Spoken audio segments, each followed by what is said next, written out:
this new prosthetist that I just went to, he made me a new leg and it's way too long, and he said he can't fix it.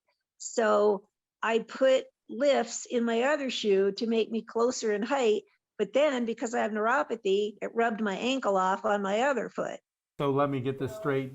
So the socket wasn't too long or too deep. The socket fit is fine, but the prosthesis was just too tall? Yes.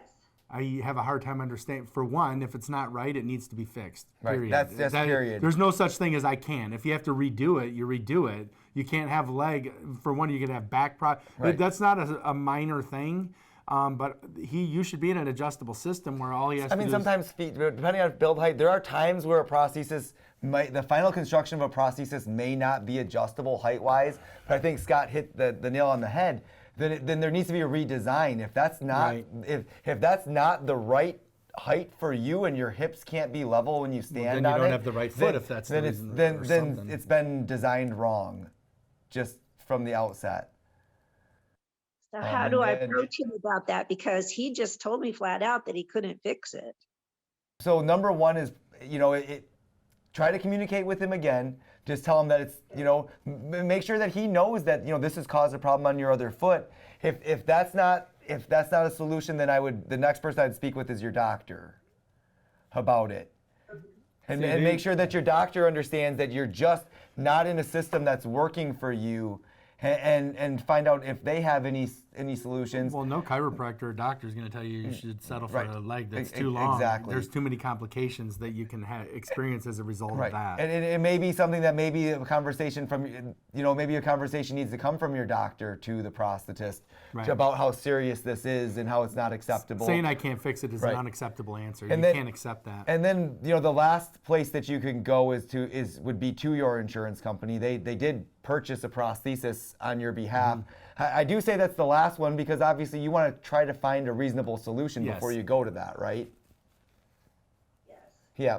So that would be, in my opinion, maybe your last course of action. But certainly if you're still not getting the results that you need by the time you've gone to talk to him, talk to your doctor, then there's no...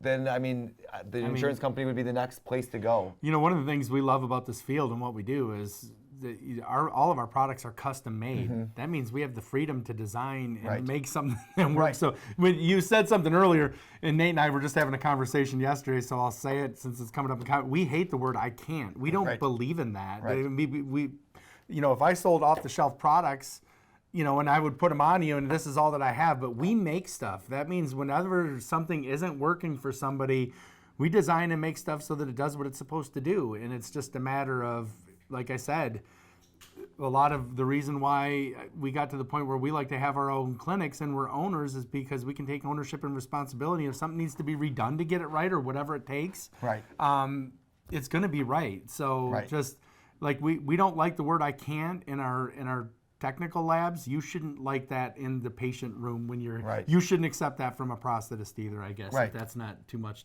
well, you shouldn't.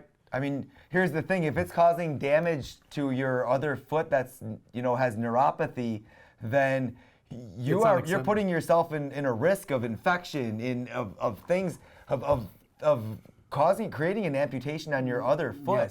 And that preserving that sound limb, preserving that other foot really should be one of your primary goals. And the primary goals of your healthcare team. Yeah, of your team, of the whole.